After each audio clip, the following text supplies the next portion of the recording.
All right, getting into some techniques.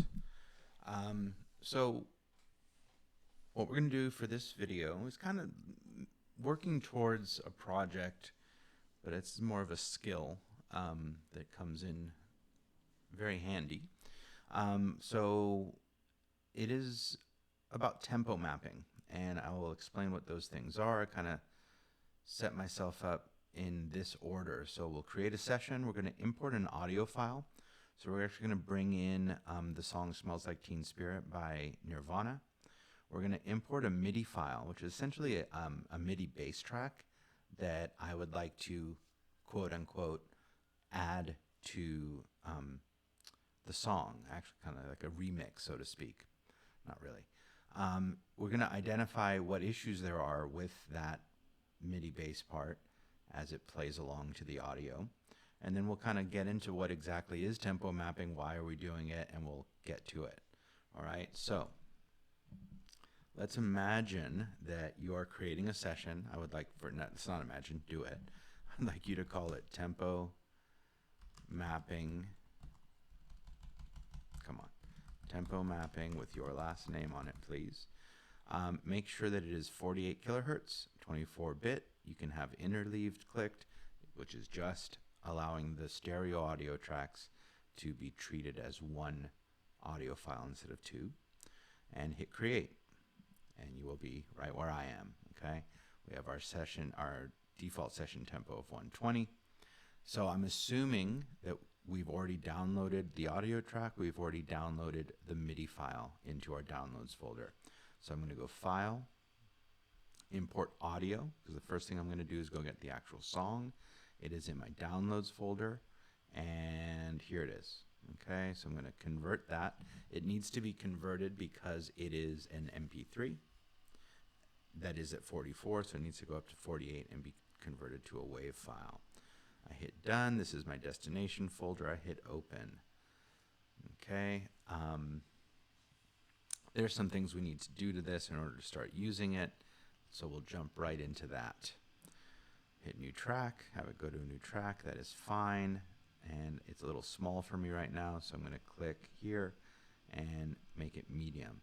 This fact that I can't see anything is really important, and it's a big deal for what we're going to be doing. So if yours is like that for any reason, you need to come to the vertical zoom and zoom down so that you can see the peaks of the audio track. All right, so right away we have this silence, so we're going to get rid of that. Make sure that you have tab to transients engaged. I'm turning it on and off. I'm placing my cursor somewhere before the beginning of the music, which I don't know what that is. I actually do because I've done it so many times at this point. It's the guitar. So I'm going to hit tab. I'm confident that that is the beginning. I'm going to hit Command E or Control E on your PC, highlight, and get rid of delete or backspace. And then I'm going to highlight the entire rest of the track with the grabber tool, and I'm going to drag it back to the beginning of the song. This is all better done in slip mode, by the way, so you can actually place your cursor in more precise places. Okay, I am going to bring a couple things in here, the I/O, so I can actually bring my volume down a tad because this is going to get really loud when the drums come in. All right, so we have cut off the silence. We're good. I'm going to go to File. Okay, so we're going to go get the MIDI file now, that bass part that I mentioned. So we're going to go to File, Import, and choose MIDI instead of audio this time. In our Downloads folder, you can see the only MIDI file available, SLTS, Smells Like Teen Spirit 2. Did it a couple times, hit Open. We want this to create an instrument track. We don't want it on a MIDI track. We want it on an instrument track. And we don't want to import any tempo information. I don't think there is any, but we don't want it. So we're just going to hit OK. So make sure it looks like that. And it's grayed out, but you can see that there's some notes. Let's just be quick about it and choose and insert expand. And we will put in a bass sound, not a, I'm going to choose, kind of a rock-like. So I'm going to go to my factory default, basses, and the soft finger. Doesn't really matter, just for demonstration purposes. All right, so let's listen to this for a second.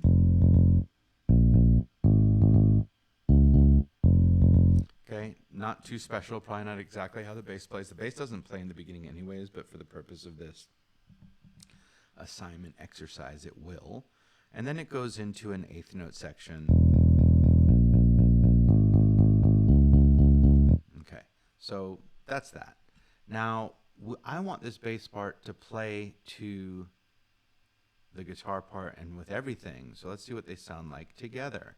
Actually, I'm going to go ahead and make a click track because I'm probably going to want that eventually to explain something.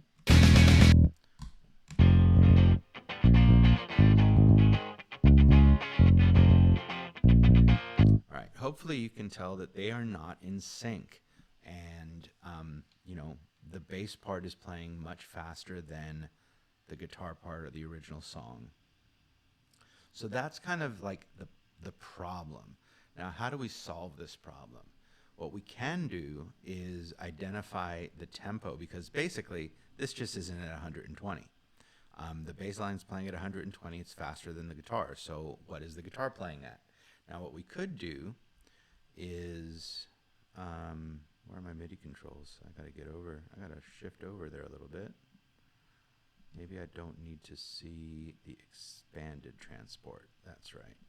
I could turn off my conductor. I have the song highlighted. I can highlight 120, and I can tap on the letter T.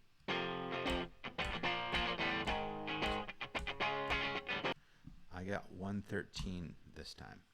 So we can check it with the click. I still feel like that's a little fast. Let's try 112.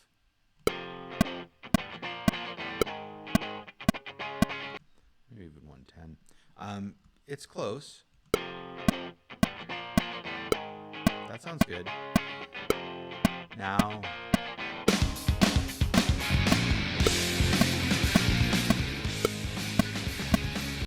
as soon as the drums come in, we're way off. Now, this is a classic song to use for this exercise, because basically when Dave Grohl comes in on the drums, he's so excited, so, you know, we're recording, he flies off. And that's the human nature of, you know, the human element of playing music. You're not going to be perfect, but he really speeds up. And as he's playing, he slows down, he speeds up, he slows down. And what we need to do, so we're kind of in this section of, you know, what is tempo mapping? Why tempo map?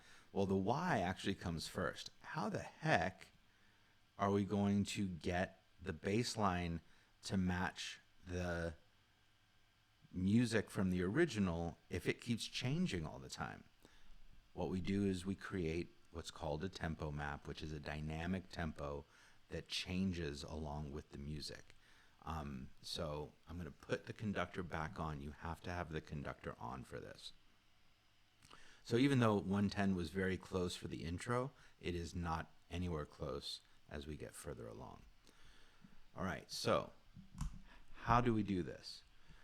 We need to count a lot, okay? And as I press play, 1, 2, 3, 4, 1. You need to count, and I always say this, but I'll say it again. You need to count through beat 4, not to beat 4. If I count to beat 4, 1, 2, 3, 4, you can see that beat 4 is right around there. And if I cut this and listen to it in a loop, and if you don't have your loop kind of icon here on your playback, please go to options and choose loop playback. So I'm going to listen to this. 1, 2, 3. It's a perfect 3-beat loop. It's not 4 beats. That's counting to 4. You need to count through beat 4 and cut right before beat 1.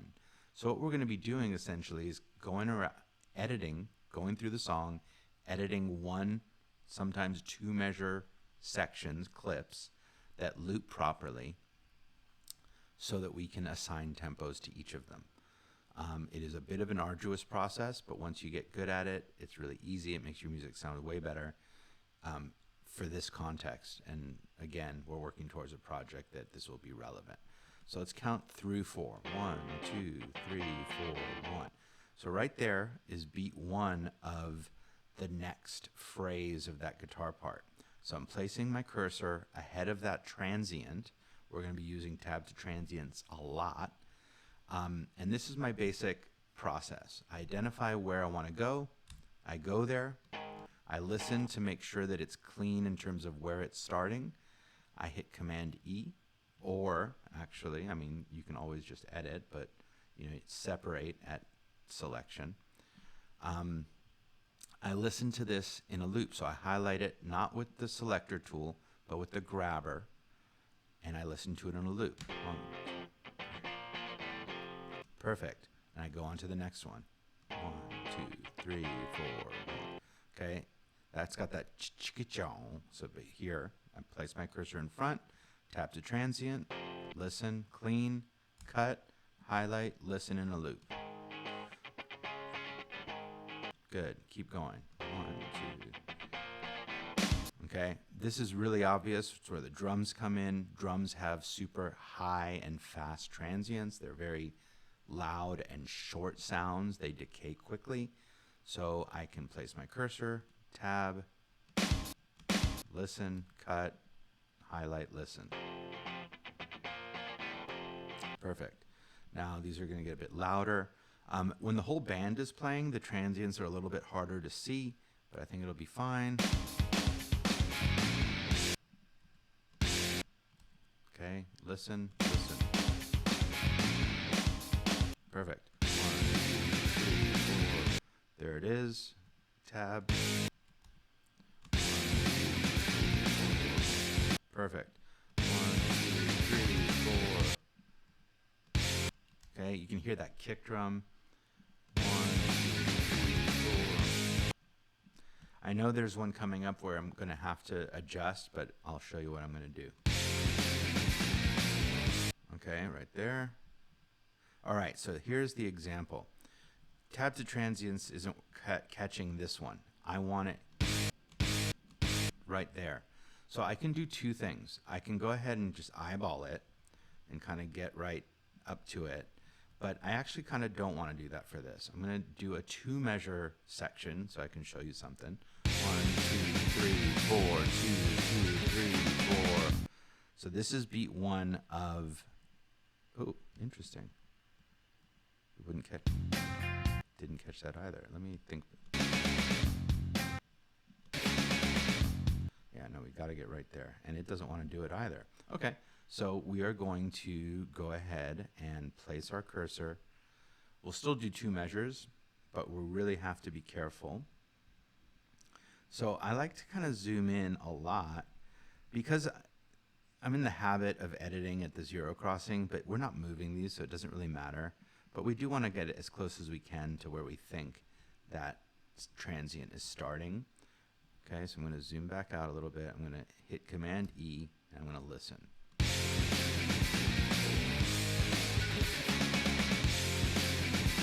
Okay, that's good. On to the next one. 1, 2, 3, 4, 1. 1, 2, 3, 4, 1. 1, 2, 3, 4, 1. Okay, let me listen. 2, 3, 4. All right, so all we've done right now is we've gone through and we've gone 1, 2, 3, 4, 5, 6, 7, 8, 9. I'll do a couple more. 1, 2, 3, 4. 1, 2, 3, 4, 1. 1, 2, 3, 4.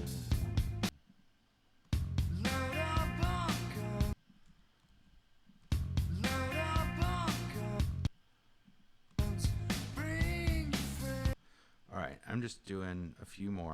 You should too. You're going to be doing more of this anyways.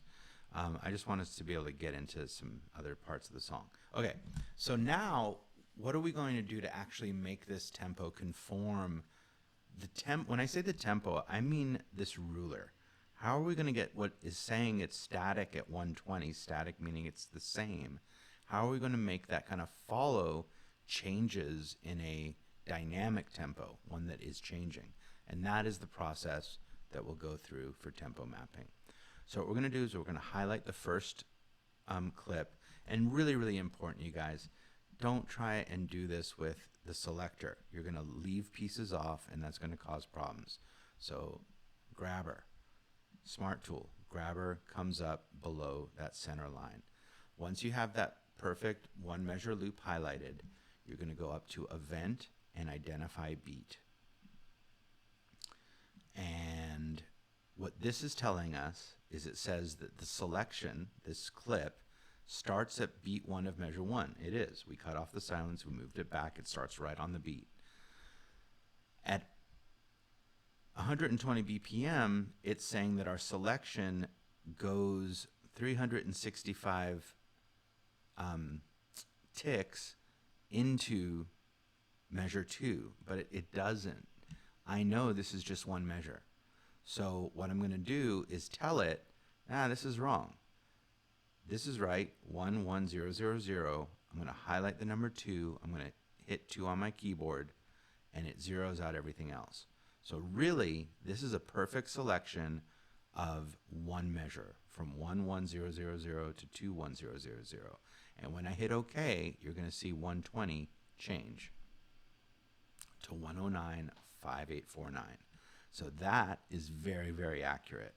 It's not quite 110, it's not quite 109, it's not quite in the middle.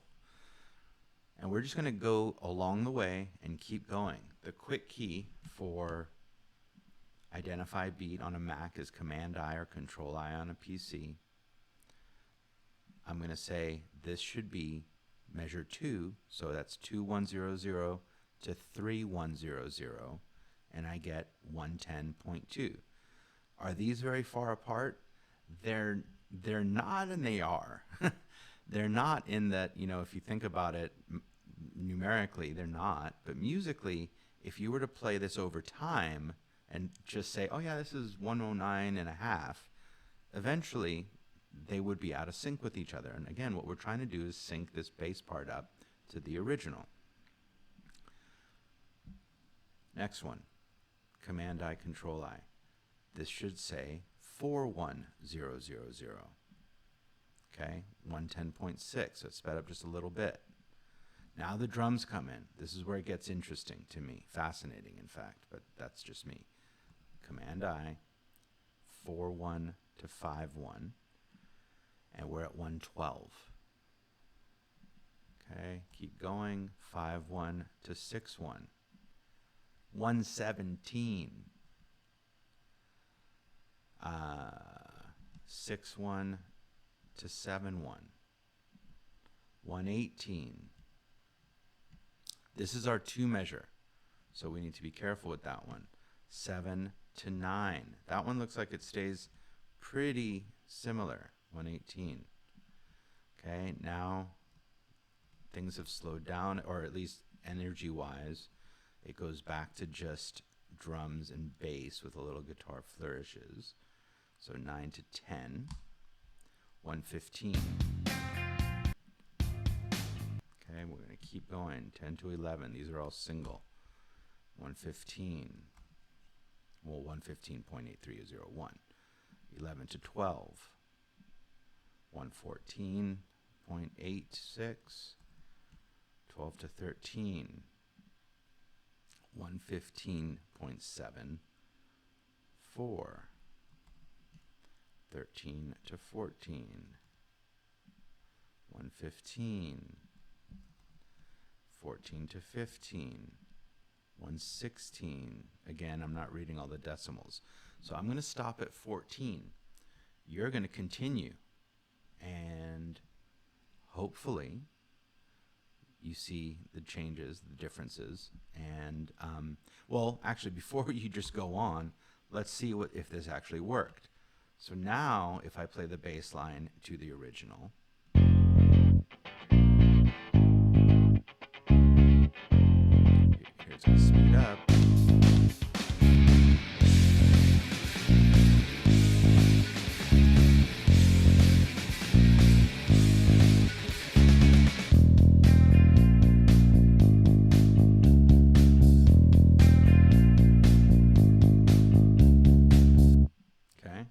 cut perfection again. So from here, we could duplicate or cut this, trim this, so we can duplicate the bass line as it gets to the next section.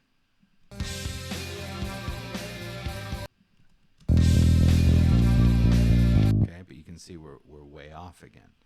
All right, so that is the beginnings of tempo mapping.